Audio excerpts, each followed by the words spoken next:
Today, we're diving into the story of Apollo 13. This was supposed to be the third time humans walked on the moon, but instead it turned into one of the most intense and incredible rescue missions you can possibly imagine, transforming an absolute catastrophe into one of NASA's greatest moments. And it all began with these famous and incredibly calm words from astronaut Jack Swigert. "Houston, we've had a problem here. Let me tell you, this wasn't just some minor glitch. This was the exact moment a routine trip to the moon became a desperate life-or-death struggle for survival." And this really puts it all into perspective. When that disaster struck, the crew was 320,000 kilometers away from Earth. They weren't just in trouble, they were stranded in the vast empty darkness between our world and the moon. There was no one to call for help. Okay, so how on earth did this all go so wrong? Well, it all started with a single, completely routine command that, unknown to anyone, was about to set off a catastrophic chain reaction. Mission Control asked the crew to stir their cryogenic oxygen tanks. Just a standard housekeeping procedure. But just 56 seconds after they flipped that switch, bam! A massive bang shook the entire spacecraft, and in an instant, their whole world was turned completely upside down. So what was that bang? Well, look at this. It was the sound of Oxygen Tank 2 literally exploding. It was completely destroyed. And worse, pieces of it blew off and tore a hole in Oxygen Tank 1. So now, their lifeline, the very air they needed to breathe, was just venting out into space. Their life support was bleeding out and fast. And from there, it was like a terrible cascade of failures. See, the oxygen tanks weren't just for breathing. They fed the fuel cells that produced all of the ship's electricity and all of its water. So, in that single moment, they were losing everything: power, air, and water. All gone. The biggest irony of all this is that just hours before the explosion, nobody on Earth was really paying attention to Apollo 13. It was seen as just another trip to the moon, almost routine. It's hard to believe, right? But by 1970, we'd already landed on the moon twice. And for a lot of people, the novelty was gone. In fact, just minutes before the explosion, the crew did a TV broadcast from space, and not a single major network bothered to air it. Space travel had somehow become boring. But then, look at this shift. The second that disaster struck, Apollo 13 went from being completely ignored to a global obsession. The entire world, which had been so indifferent, was suddenly glued to their radios and TVs, hanging on every single word from Mission Control. Okay, so their main ship, the command module Odyssey, is dying. It's hemorrhaging power and oxygen.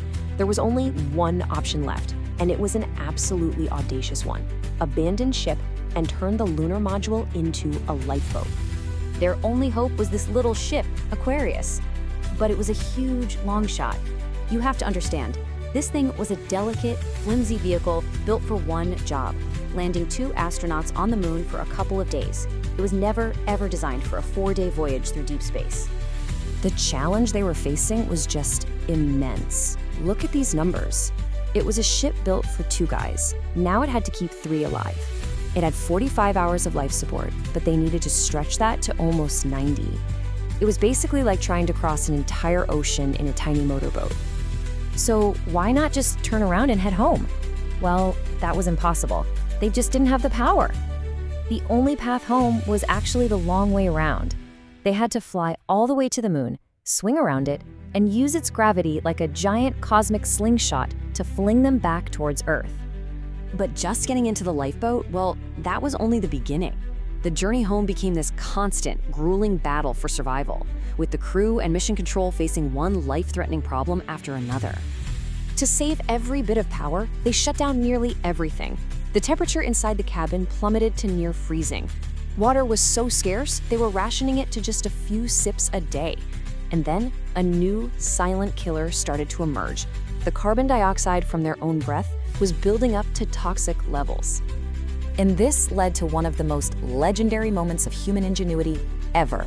The problem was simple. The CO2 scrubbers from the main ship were square, but the openings in their lifeboat were round. It was the literal square peg in a round hole problem. So, engineers on the ground dumped a box of everything the astronauts had on board, plastic bags, cardboard, and duct tape, onto a table and figured out how to build a makeshift adapter. They radioed the instructions up, and the crew saved their own lives with a contraption held together by duct tape. Incredible! All right, we're at the final, most nerve-wracking part of this whole ordeal, the fiery plunge back to Earth. To do that, they had to somehow bring their frozen, dead command module back to life one last time. As the capsule hit the atmosphere, it gets so hot it's engulfed in plasma, which causes a radio blackout. This is normal. It was supposed to last for 3 minutes, but 3 minutes came and went. Silence. Then 4 minutes. Still nothing. The entire world held its breath, afraid the heat shield had failed. And then, after an agonizing extra minute and a half of silence, those 2 words came through. Hello, Houston. They made it. Against all odds, they had actually done it. The charred capsule splashed down safely in the Pacific Ocean, and the 3 astronauts, freezing, dehydrated, but alive, were finally home. It remains one of the greatest rescues in human history. And this is the mission's incredible legacy. It's known as the successful failure. Think about it. It failed to land on the moon, yes, but it succeeded at something so much more important. It brought its crew home alive.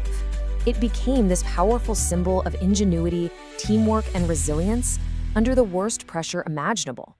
So, what really caused that explosion? Well, the investigation revealed it wasn't one single mistake, but a chain of small, overlooked errors.